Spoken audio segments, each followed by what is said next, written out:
So this is a conversation with Zecharias Zelalem. He's an Ethiopian freelance journalist who recently published an investigation alongside Will Brown of The Telegraph on African migrants, mostly Ethiopians, that are quote-unquote left to die in Saudi Arabia's hellish COVID detention centers. That's the title of the investigation. I've actually had Zakaria on a few months ago to talk about what the Lebanese should know about Ethiopia as part of a broader focus on Lebanon's racist kafala system. But this one was a bit different in the sense that we actually focused on Saudi Arabia and Ethiopia. In this episode, you can kind of divide it into three different parts. The first part is on that investigation, so looking into what the Saudi government is actually doing to these African migrants, mostly Ethiopian migrants in Saudi Arabia.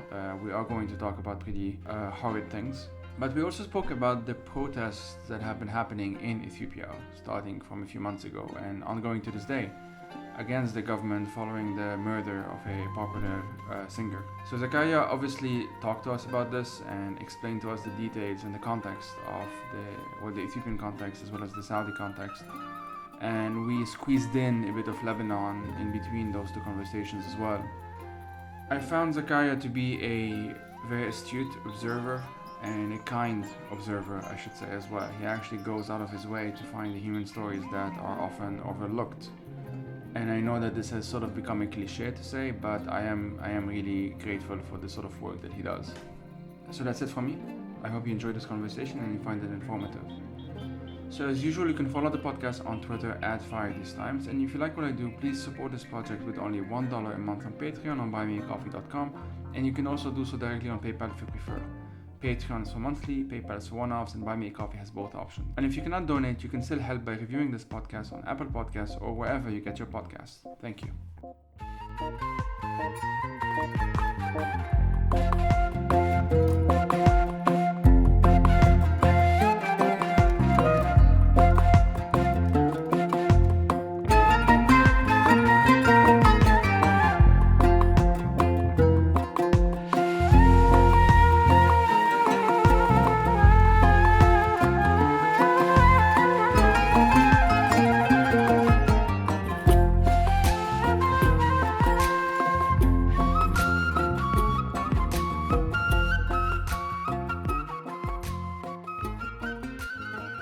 My name is Zecharias Zelalem. I'm an Ethiopian freelance journalist, primarily with the Telegraph newspaper and with Quartz Media. I focus on the Horn of Africa in general, as well as migration, general African migration to the Middle East. And this is my second appearance on this podcast. It's my favorite of them. Well, glad to have you again. Unfortunately, I mean, not that the first time the topic was particularly cheerful, but so we'll mainly talk, at least as the first part of this conversation, about this investigation that you did with Will Brown of The Telegraph. And the title of the investigation, I have it in front of me, is called African Migrants, quote unquote, Left to Die in Saudi Arabia's hellish COVID detention centers. Obviously, I will link all of this as usual in the blog post, and it's on your Twitter account as well. But would you mind just kind of like setting the scene? What is this investigation about, and what did it reveal? Sure. It's funny because the last time I appeared on the Fire These Times, it was also about an investigation into something dreadful in the Middle East. So yes, I guess the script replays itself.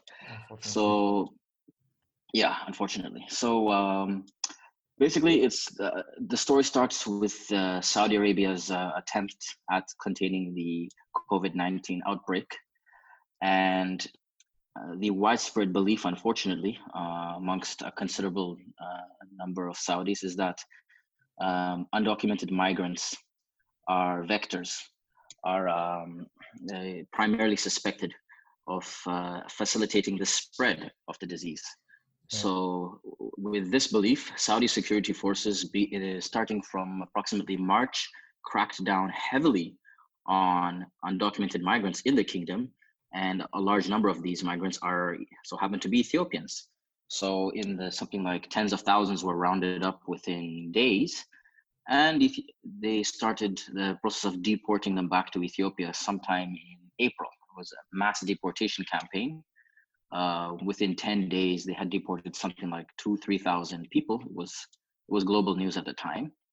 And when Ethiopia itself was struggling with its own outbreak, the Ethiopian government requested Saudi Arabia to put a moratorium on the deportations until it was able to upgrade its own quarantine facilities.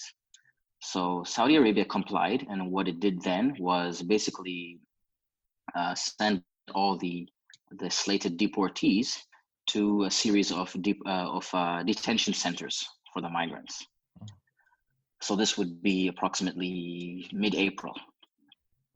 But what happened over the course of the following 4 or 5 months is that Ethiopia never got back in touch with Riyadh on the subject of the deportees turned detainees.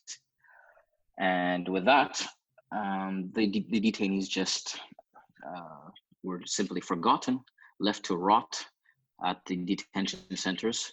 Those conditions, as we were able to determine, were squalid, absolutely horrifying. As I'm sure you've read in the report, small cramped rooms, you'd have as many as 100 men living in horrific conditions, no food, potential of dying from heat stroke, a variety of diseases, disfiguring skin conditions, and they were left in these conditions for months. It drove many to insanity, and tragically there were suicides, and they were left like that for about 5 or 6 months. And I'm sadly pretty confident that had it not been for our reporting, this issue would not have been given any importance whatsoever, whether it was by Saudi Arabia's government or by the Ethiopian government. And coming from a country like Saudi Arabia, which had detained hundreds of members of its elite during Mohammed bin Salman's anti-corruption purge, these arrestees were kept at 5-star hotels at world-class venues. And then you have the poorest of the poor in conditions that are absolutely detrimental to one's physical and mental being. They were the conditions that they were kept in, the detention centers, were akin to concentration camps. My colleague Will Brown described them as the slave camps that the world got a glimpse of a couple of years ago in Libya. Yeah, in Libya. Yeah. So it's been like that since April. A lot of these prisoners have been there for 5-6 months, and we managed to come by local contacts in Saudi Arabia, very helpful contacts, who were able to put me in touch with the detainees at 2 of these detention centers: the Al Shumaisi detention center, not far from the holy city of Mecca, and the Jizan center, which is in the port city of Jizan, near the border with Yemen and near the Red Sea. So phones were smuggled into these 2 centers, and with that, over the course of around a month and a half or so, I was able to communicate regularly with detainees in both centers. I was able to learn how long they were there, what had brought them there. For the large part, the migrants had gone via the very extremely dangerous refugee migrant corridor via Djibouti and Yemen. And most of them had escaped a Houthi onslaught in the area. Houthis had targeted migrants for similar reasons as the Saudis, fearing that they were facilitating the spread of the coronavirus. So I'm told that many were killed, many were injured, many were detained by the Houthis. The survivors escaped and made it to Saudi Arabia, where unfortunately many of them ended up being detained and currently find themselves in the detention centers, which I later investigated as part of the Telegraph. So around a month and a half of communicating with them, of learning of their conditions, with the smuggled phones, you would have people on the outside sending them mobile data. So this gave the detainees access to the internet, access to applications like Telegram. So I was able to communicate via video call. So I was able to have a live look at what these centers looked like.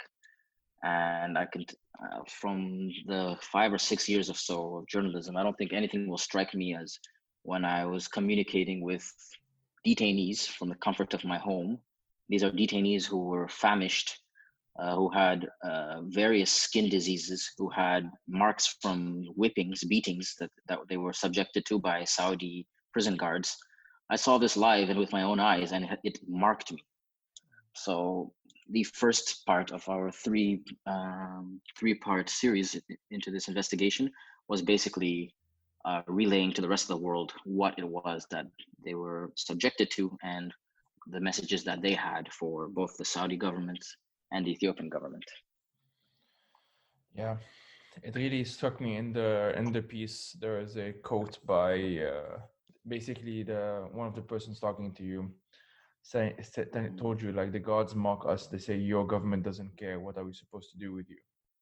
It really speaks a lot to obviously the elephant in the room here is how the Saudi regime treats African migrants and African refugees in Saudi Arabia, which I guess wouldn't necessarily surprise anyone, unfortunately, but I think it should still shock people if we're able to still be shocked by these things.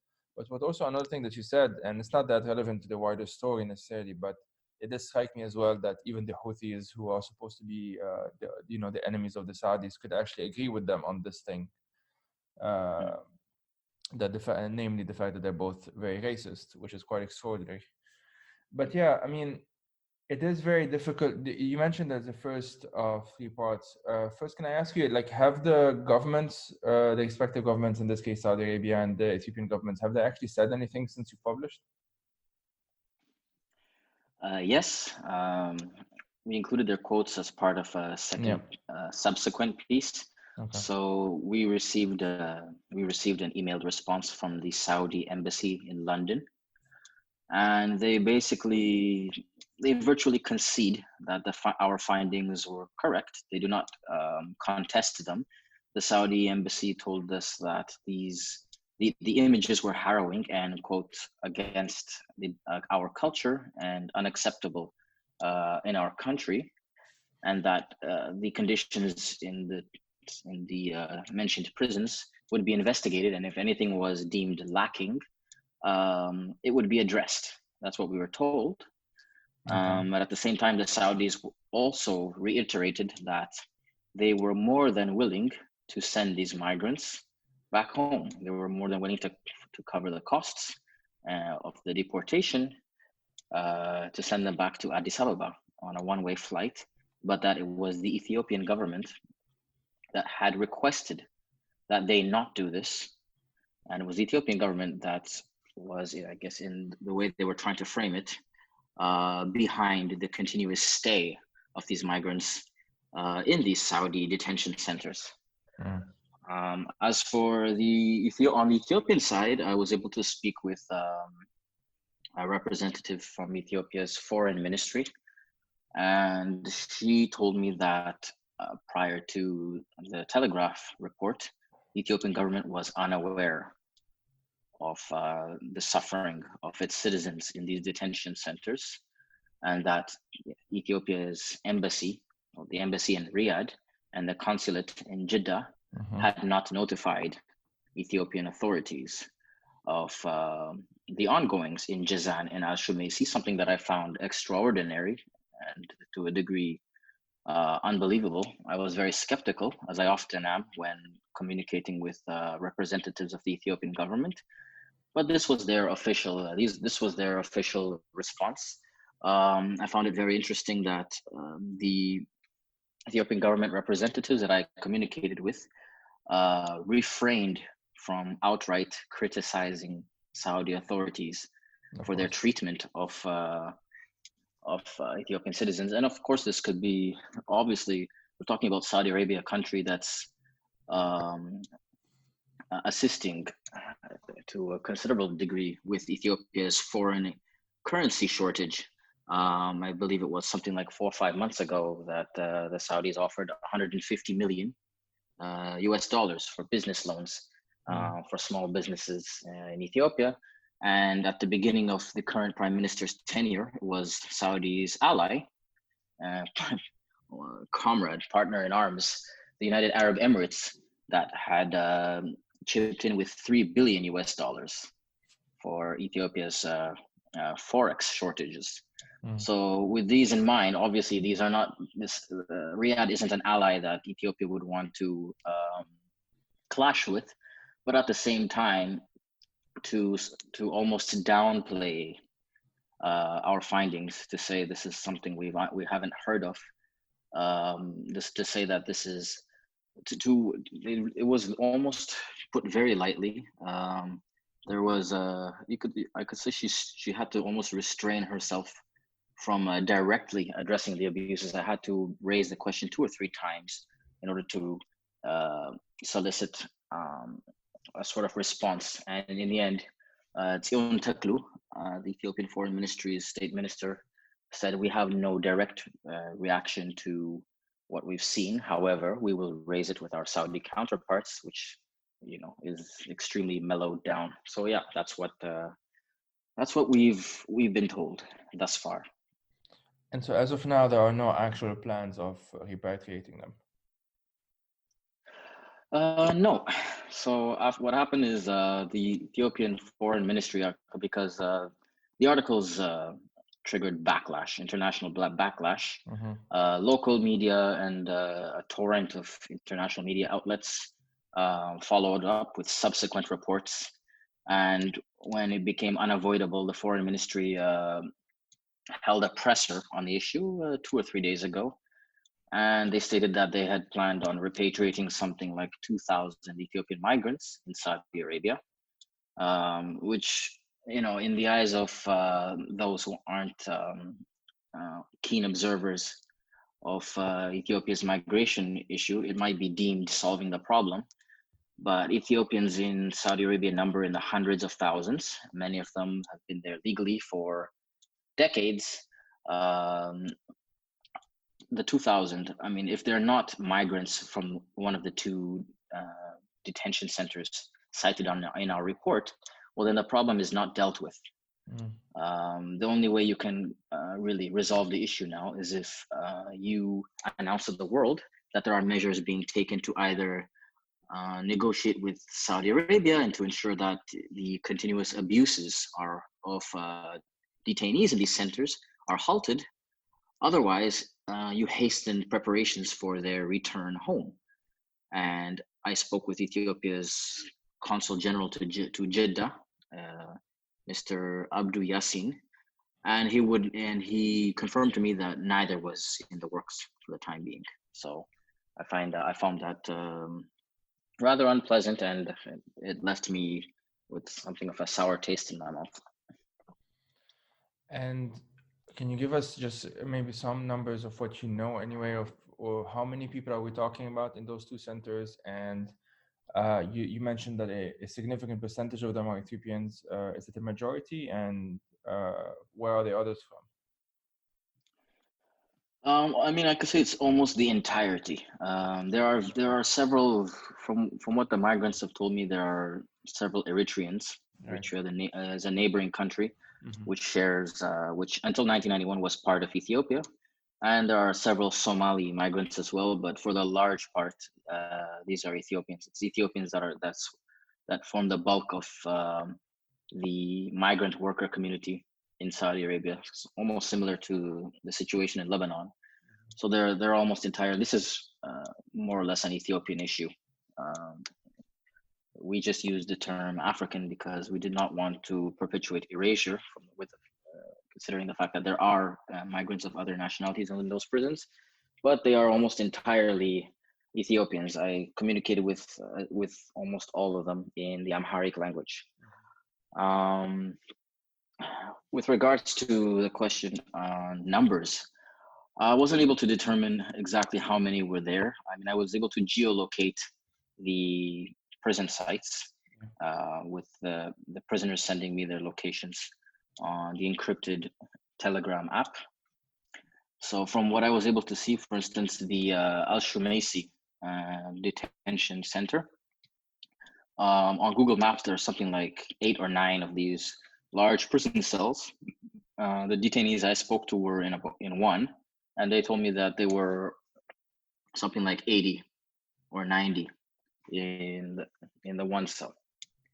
So if there were 8 or 9, that would easily make 600, 700. If they're packed, if that detention center was packed, that could be anywhere from 700 to 800 prisoners at Al Shumaisi alone. And there is almost a similar number of blocks and rooms at the Jazan Center. So, if they were packed, we're talking about thousands of detainees. Of course, this isn't something that I was able to independently confirm. The migrants say it's their belief that they're in the thousands, but we went with hundreds, maybe thousands, because we were not able to confirm that each and every cell block contained 100 prisoners. Maybe they were all packed, maybe some were packed. It's impossible, obviously, to go on the ground and verify this. One of the sites, the Jazan site, is, I believe, something of a Saudi military base. At the same time, you see there are helicopter launching pads, and it's very secure. It's a walled compound.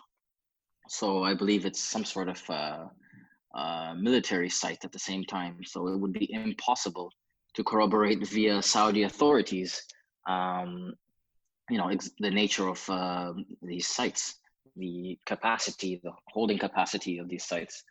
But it is our estimate, and it's also the estimate of Human Rights Watch, which also did its own report on these centers, that these prisoners could easily number in the thousands. Yeah. On the more personal side, I guess, would you mind, with as many details as you feel comfortable sharing, of course, just give us some kind of stories for the people who haven't read the article yet. As I mentioned, I will link those anyway, but just so that the episode itself remains internally coherent in a sense. Can you tell us just some of the stories, and after telling us these stories, I guess the more personal aspect as well is like, how does that affect you? This at the very, very least, and this is putting it very mildly, this cannot be very easy. And we obviously have the image, which I think is not a very good one, of like the journalist being sort of detached and just reporting the facts and so on. But these are very human stories at the end of the day, and they're not easy to report on. Yeah, they're not easy to report on at all. So with regards to the victims, the unfortunate prisoners at these detention centers, I've spoken to something like 6 or 7 of them from the 2 sites, and their stories are very identical. They all hail from poor families in parts of rural Ethiopia. Many of them come from the Tigray region in the north of the country, and that area is closer to Djibouti and closer to the Red Sea and to Yemen. So a lot of them pay thousands of Ethiopian birr, which would, I guess, amount to hundreds of dollars, to pay for traffickers to smuggle them across the Red Sea and into camps in Yemen. And from there, they travel on foot across the desolate desert, sometimes in areas that are afflicted by the ongoing conflict.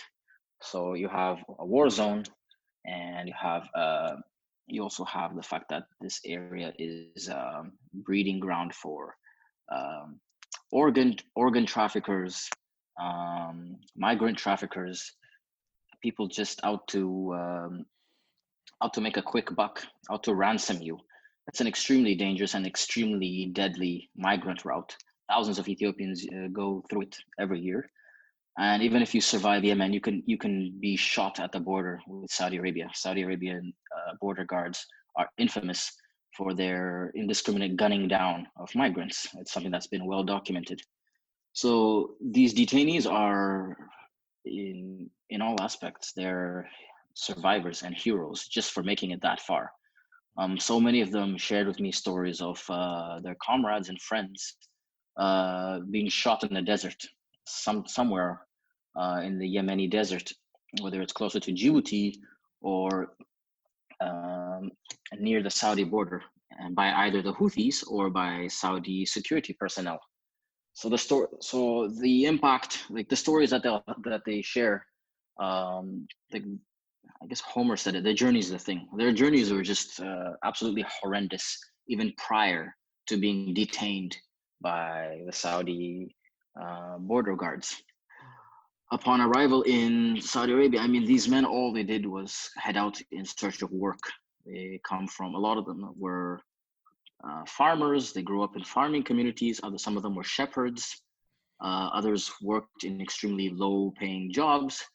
Ethiopia has one of the lowest GDPs in the world, and the employment rates are also very low for a country of 110 million.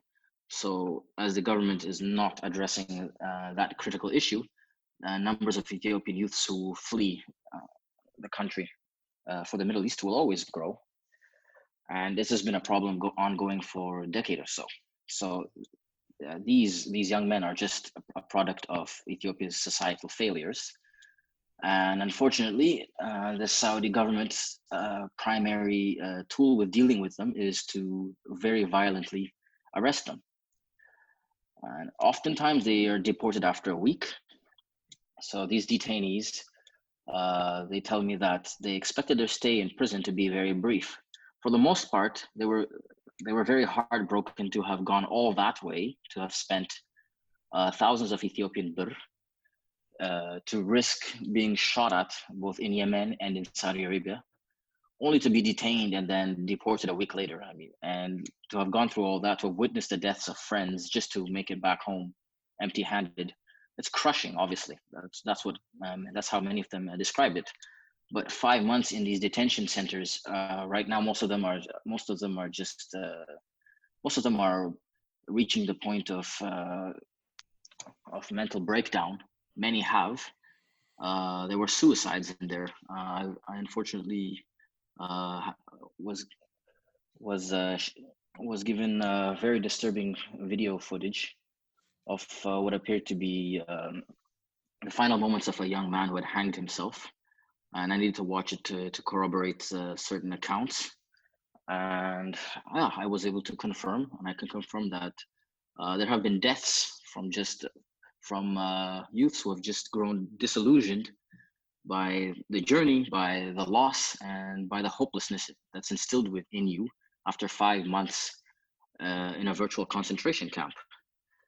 So at this point, however, most of the migrants are just eager to get back home. That's like, from this point on, making a living in Saudi Arabia, finding work in the country is the last thing on their minds. Most of these youths started their journeys prior to the breakout of a global pandemic. At this point in time, many are not going via those migrant corridors because they're very well aware that the job availabilities have diminished considerably since the pandemic. But these were the last of the bunch. They were the unfortunate final batch of migrants to have made the trips prior to everything locking down. So they're the ones stuck in perpetual limbo because due to the pandemic, Ethiopia did not want to receive them, and Saudi Arabia did not know what to do with them, and wasn't willing to keep them in humane conditions that they would deserve. So the young men would share with me stories of what it's like to be confined in these centers for 5 months. The young men haven't been outdoors since March, April. If heat stroke won't kill you, it's the sewage from the overflowing toilets. The smell will kill you. The sanitation conditions will kill you. The lack of food. These things, they'll obviously have a very detrimental effect on your mental and physical health. So most of them tell me that they haven't told their families. They've just told their families that they're looking for work. You know, they don't want their mothers and fathers to be worrying for 5 months about whether they'll wake up to receive the news of their child dying. So most of them say they have not told their families about their current predicament. and it's been like that for 5 months. And they say that's a degree. There's a degree of optimism now because they have the smuggled phones, and they're very well aware that this has suddenly become a global talking issue, and they're much happier now that that their issue has gotten, at least to some degree, the attention it deserves. Um, but of course, that optimism will obviously wane if another month, another 2 months goes by, and neither government is willing to resolve the issue. As for me personally, the sort of impact it has had on me, I mean, I'm Ethiopian too. I belong to the same culture, the same upbringing as many of these migrants. So I guess there's sort of like I don't know, there's the sentiments of guilt that I sometimes feel because I ended up, I mean, I'm not where I am currently. There is no overflowing sewage. I can eat 3 times a day. There is nothing that separated me from many of them. But fate brought us together. And when we were able to meet via video conference, I did so from the comfort of my bed, and they did so in a disease-racked hellhole. Like, I mean, we speak the same languages, we use the same slang. The cultural, there are no cultural differences. There are so many things that bind us together, and yet our situations contrast terribly. Like, there was this sentiments of guilt, the sentiment of just, I mean, you grow up and you just wake up and you say, what an accursed world. Like, Of course. how could they, like, why them, why me? It makes you question the state of things.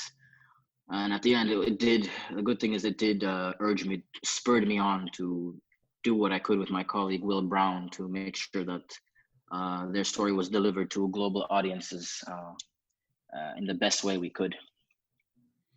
What you're describing, my friend, is survivor's guilt, something I am survivor's guilt on that's at the this term. point.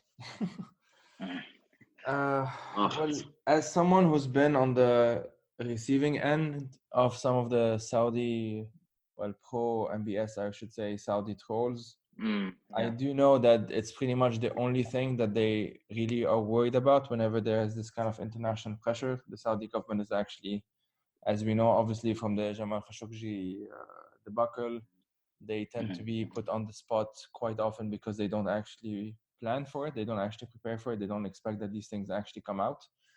And with something like the story that you ended up uncovering with Will Brown, I could simply imagine that they didn't really think much about it. It was just this afterthought, and they knew that, or they were hoping anyway, that nothing much would come out of it.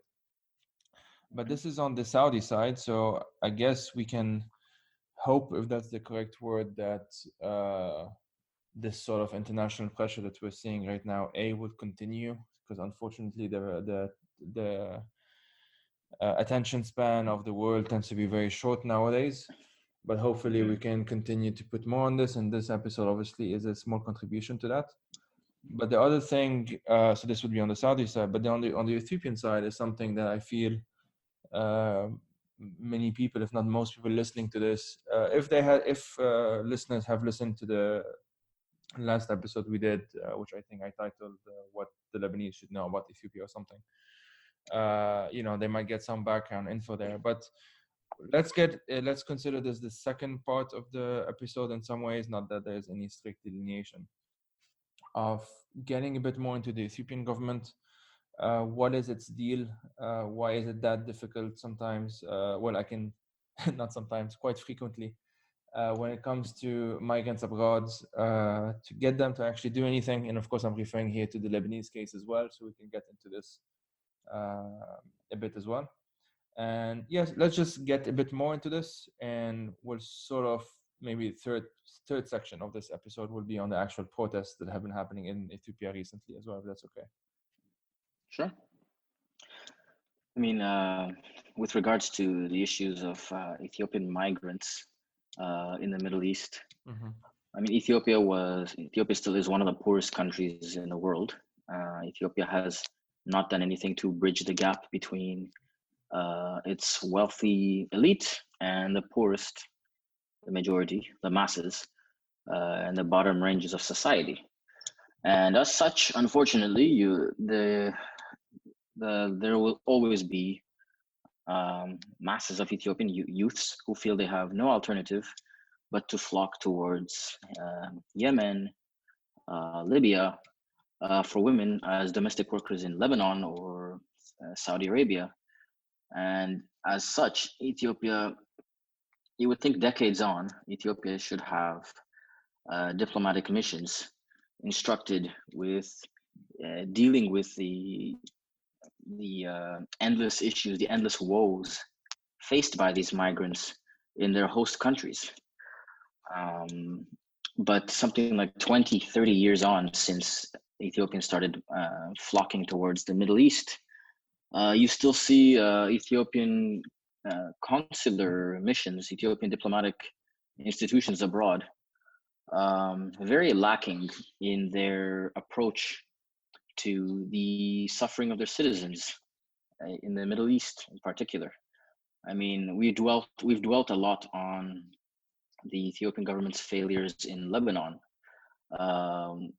with regards to the kafala system and their failure to safeguard the dignity of Ethiopian migrants in Lebanon, for instance.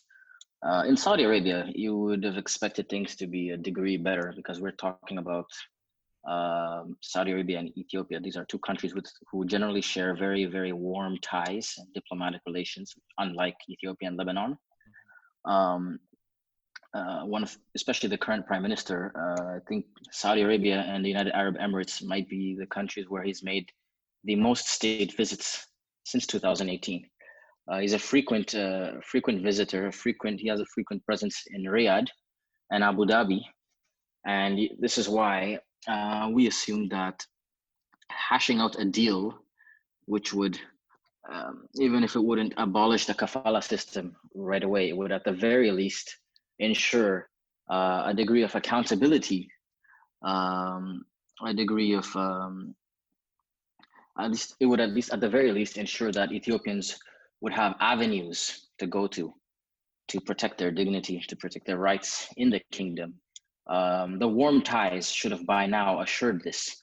The fact that there have been Ethiopian communities in Saudi Arabia, blossoming Ethiopian communities since the late 80s, meant that 2-3 decades along the line, the Ethiopian government should have a team of experts in dealing with trauma and dealing with victims of rape, abuse, enslavement.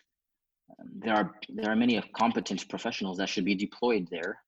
However, as has been the case and is still currently the case, we have diplomats who, for the most part, strive to sugarcoat the suffering of their citizens and who pursue. I guess we have diplomats who are mandated above all in ensuring that Saudi Arabia remains on, I guess, good terms with Ethiopia. So Ethiopia will have a regular source of foreign exchange to deal with Ethiopia's own economic crisis, a burgeoning economic crisis. And that's why when, for the third article that I released on this, someone had leaked to me a document. I had a leaked document that revealed that Ethiopian authorities were aware of the suffering in the two different detention facilities since at the very least June. So that would be 2.5 months ago or so. Yeah. And yet I was told that they were completely unaware. A government official told me that they had only just learned about it. So there was an attempt to shove this under the rug. There was an attempt to silence Ethiopians. There was an attempt to ensure that the cries of Ethiopian citizens in these detention centers did not make it beyond those detention centers. And with diplomats with this sort of mentality, we cannot expect the Ethiopian government to make any leeway towards ensuring that its citizens aren't mistreated in Saudi Arabia. And The difference between, for instance, Saudi Arabia and Lebanon is, at the very least in Lebanon, the government can say there are financial constraints with regards to repatriating its citizens, with regards to hiring a lawyer and things like that. In Saudi Arabia, Riyadh is literally willing to cover the costs of return for all of these migrants. It does not have the economic woes. It cannot be compared economically with Lebanon, which is still in crisis. So it really highlights the shortcomings and the lack of intent on the part of Ethiopian missions abroad. So you have disasters in the Ethiopian communities in both Lebanon and Saudi Arabia right now. And as I speak, the Ethiopian ambassadors and consuls of these two countries, as well as those of other countries, are meeting at a resort town in Ethiopia, Bishoftu, where they're gathering to discuss their yearly achievements, whatever they may be, and their plans for the coming Ethiopian year.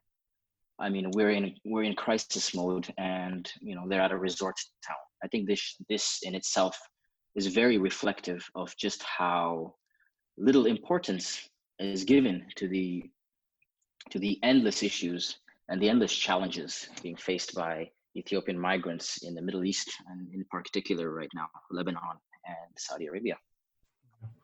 And more on the Lebanon side of it, I would redirect listeners to the episode that we did on that specifically. And I can also redirect listeners to Anya Lenya's website, which I also just add on a blog post. But for those listening right now, it's egnalegna.org, Anya Lenya. And they do quite a lot of work on that. They're a group of Ethiopians in Lebanon and Ethiopia, and I think parts of the diaspora as well, doing quite a lot of good work on that. Well, I mean, it's no longer elephant in the room since we already brought it up now, but the Ethiopian government has come under quite a lot of increased attention in recent months. I think that's very fair to say. Can you, with as many words as you feel comfortable, of course, give us some kind of overview? And I know this is a big topic, so the episode would would serve more of a introduction to it, and we can organize something more in depth at a later date, to the protests that have happened in recent months, their significance. Let's just get into it, if that's okay. But sure. So as you said, there have been recent breakouts of anti-government protests in parts of Ethiopia, and I guess we'd have to go back to the current government's coming to power in 2018. The current Prime Minister, Abiy Ahmed, who won the Nobel Peace Prize in 2019, he came to power in 2018 on the back of popular uprisings. Prior to his ascension to power, the same administration had been ruling the country with an iron fist for 27 years.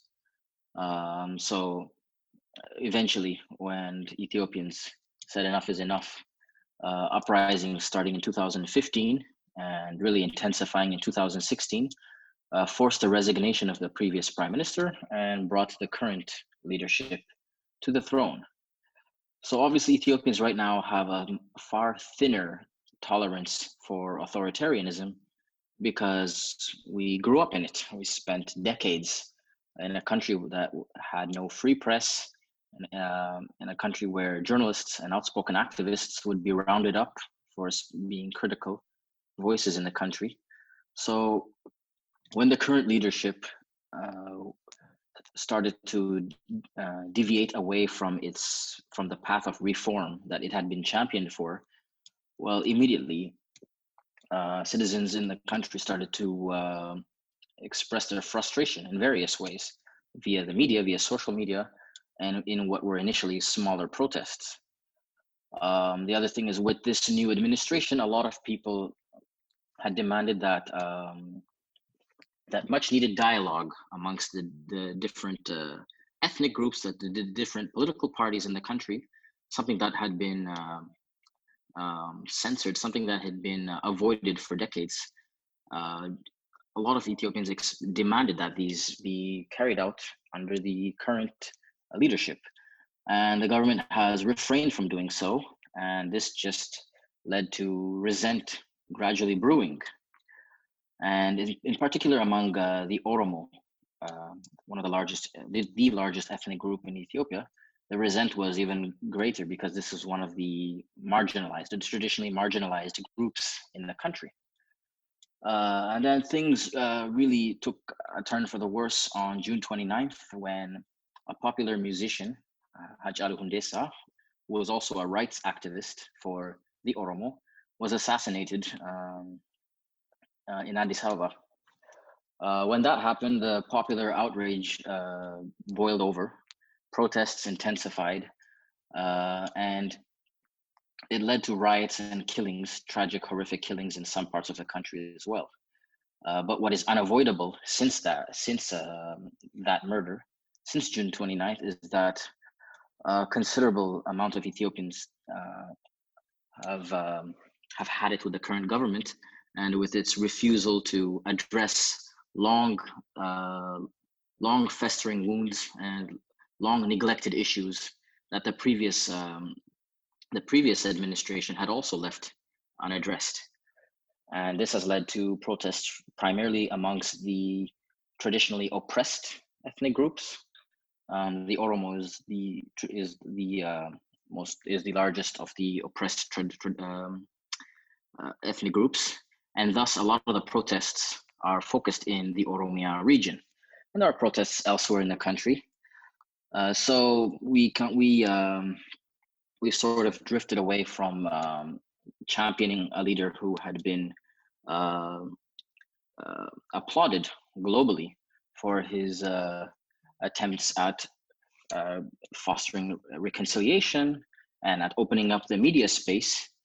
And since then, he's been criticized for sort of reneging on these promises and major setbacks because journalists are once again being arrested, activists are once again being arrested. Most of the major opposition parties, their leaders have been arrested and are being charged with things like treason, terrorism, the things that you would associate with a dictatorship. And it's not what most had hoped for when this government was appointed in 2018. And the protests are ongoing. The demands that have been raised by the protesters are yet to be properly addressed, and push has come to shove, and the government is not going to be able to maintain. I'm of the opinion that the government will not be able to maintain the current pace unless it compromises to some degree. We are yet to see if the government is open to the dialogue that the country so badly needs. So we are dealing with a full-scale crackdown at this point. Yes, it wouldn't be an exaggeration to say so. I believe it was starting from June 30th, something like 12,000 people were arrested. Mm-hmm. And the government's narrative is that these people were involved in some of the killings, the brutal killings that took place in early July. However, I've been able to determine that the majority of the protesters, or the majority of the detainees arrested, were simply protesting and were simply taking part in anti-government protests that took place especially during the first week of July. In August, more protests had broken out, and they were met with a very heavy-handed government response. Scores of protesters were killed, more were arrested. I mean, it is essentially, as you put it, this is a government crackdown, reminiscent to what Ethiopians had seen in 2016, which was a very dark chapter in our modern history. Can you speak a bit more about that as well? Sure. So, as I said, the current leadership of Prime Minister Abiy Ahmed came to power on the back of popular uprisings that broke out in 2015 and 16. And before those protests forced the resignation of the then Prime Minister Hailemariam Desalegn, something like 1,000 protesters were gunned down by security forces. There were tens of thousands of arrests. There were makeshift camps set up across the country in the protester hotbeds to round up youths. there were almost, especially in 2016, there were daily killings of protesters. There would be killings in parts of the Oromia region as well as the Amhara region. These were the two major, they are the two largest ethnic groups, and they were the two major zones for anti-government protest activity. So 2015 and 2016 were, above all, they will be remembered for the bloodshed of unarmed protesters, selfless demonstrators who said enough was enough and took a stand against the authoritarianism in the country. And it was after that these demonstrations, that this protest movement was able to force the change in government, that a lot of exiled leaders, exiled politicians, and journalists were able to return to the country, including myself. So a lot of us, when we returned, we were very, very optimistic with unprecedented change that the country hadn't seen in something like 3 decades. And it wouldn't be an exaggeration to say that the enthusiasm has waned considerably in the 2 years since. And can we say that there are certain things that the government, let's say if we put on a more idealistic hat, what are certain things that the government could be doing right now that would actually be seen as legitimate compromises or actual reforms? What are certain things that you might say are legitimate grievances and demands that are coming out of the streets? Well, one of the major demands right now is the fact that the major demand right now is for Ethiopian forces to withdraw from parts of Oromia. There is an ongoing civil war in the west of the country with an armed separatist group and the military. However, it is of the general public's understanding that the armed separatist group is more than willing to sit down for dialogue. The government has had a really a simple approach to the matter. There is no compromise. There is no negotiation. The military solution is all that will be used to solve this civil war. And in the civil war, we've had reports of killings, extrajudicial killings of civilians, arrests of people suspected of supporting the rebels, and Amnesty International has documented a lot of these killings. This civil war is highly unnecessary. It's something that could easily be solved through dialogue, and it is a major grievance for people who, the Ethiopian people who are sick and tired of war. I mean, we grew up in war. The prime minister who won the Nobel Peace Prize won it because he essentially put an end to the hostile state of war that the country was in with neighboring Eritrea. So people are unhappy that we ended one state of war only to enter another state of war with a domestic entity that's willing to settle things around the negotiation tables. So that's one of the major grievances that people, in particular the Oromo, have. Aside that, there's the obvious issue with political prisoners, who right now number in the tens of thousands. Once again, a lot of them were arrested en masse simply for taking part in protests, and the judicial system is siding with the government in the sense that the Constitution would require charges to be laid within 48 hours, evidence to be presented.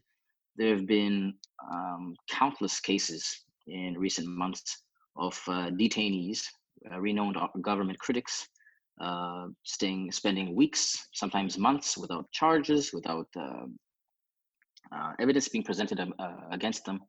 Protesters are now demanding that the judicial system be reformed, that it regain its independence, and that a degree of accountability for government abuses, especially, and army killings, be fostered by whoever it is that takes up the mantle of reforming the justice system. there's still far too much partisan sentiment in what are supposed to be independent Ethiopian institutions, Right. and this has caused a problem. And this is a country that was supposed to be heading into its first free democratic elections, and with opposition parties in jail, I don't see how that's going to happen, and neither do many of the protesters. These are only some of the things the government's going to have to recognize its own faults on and reach a compromise on. I can only hope that this happens. What are certain, kind of like on a closing note, on my side anyway, then I'll just open up the floor to you if you want to conclude on a different note or something. But where can people, well, first of all, where can people find your own work? And what are some good resources, if you have them, on what's going on right now in Ethiopia in terms of the protests that people can follow? And if you can't think of anything on the spot, we'll just link them later on. It's not a big deal.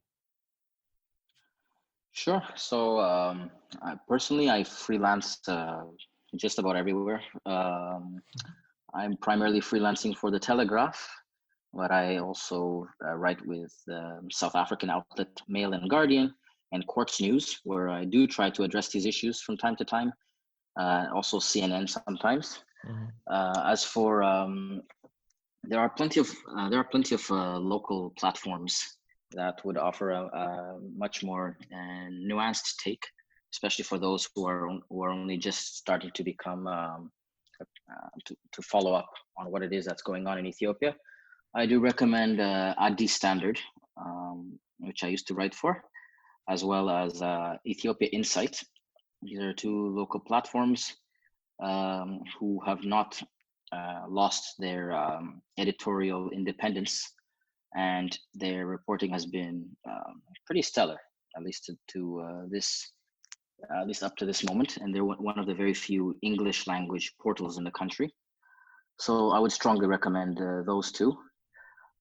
Aside that, from foreign outlets, The Guardian and Al Jazeera are a regular source of information, although they're not a consistent source of information, but generally speaking, their reporting on Ethiopian issues is pretty accurate. So I would always recommend, like I would for any issue, balancing a bit of the local, a bit of the international, and then coming to one's own conclusion. Obviously, in this day and age, there is no single portal that I would recommend for anyone to maintain as their sole source of news. Diversifying is always important, verifying, and yeah, there's more than enough journalists, including myself, that would be more than open to entertaining queries, whatever the nature. Amazing. Well, my friend, this is not a easy topic. Well, these 3 topics that we've talked about, these are not very easy. So I really do appreciate you taking the time to talk to us and to come on this podcast again. And yeah, what can I say? Good luck on moving forward. I know I'll be following your work as well, and I urge the listeners to do the same. Thank you very much, Joey. And thanks for remaining resilient and astute despite the obvious challenges that you and your family have faced in the wake of the Beirut explosion. I've always admired your intestinal fortitude and your mental strength to keep addressing your following, to keep your loyal faithful up to date. Sorry, with the let me say that again. This is what happens when you withdraw from coffee. What I wanted to say is, as one of the very many listeners, faithful, loyal listeners, I'm absolutely grateful for your remaining resilient despite your personal woes and the horrendous loss and your You're too kind. How do I say this? It's okay. I got all the I'm gonna say is this. You got the message, right? I don't know how you're gonna edit that, but just hang in there. Fine. That's I appreciate it. Stay strong, and I got your back if anything. Thank you, man. Same to you. Take care. I appreciate it, Joey. Stay in touch. Absolutely, you too.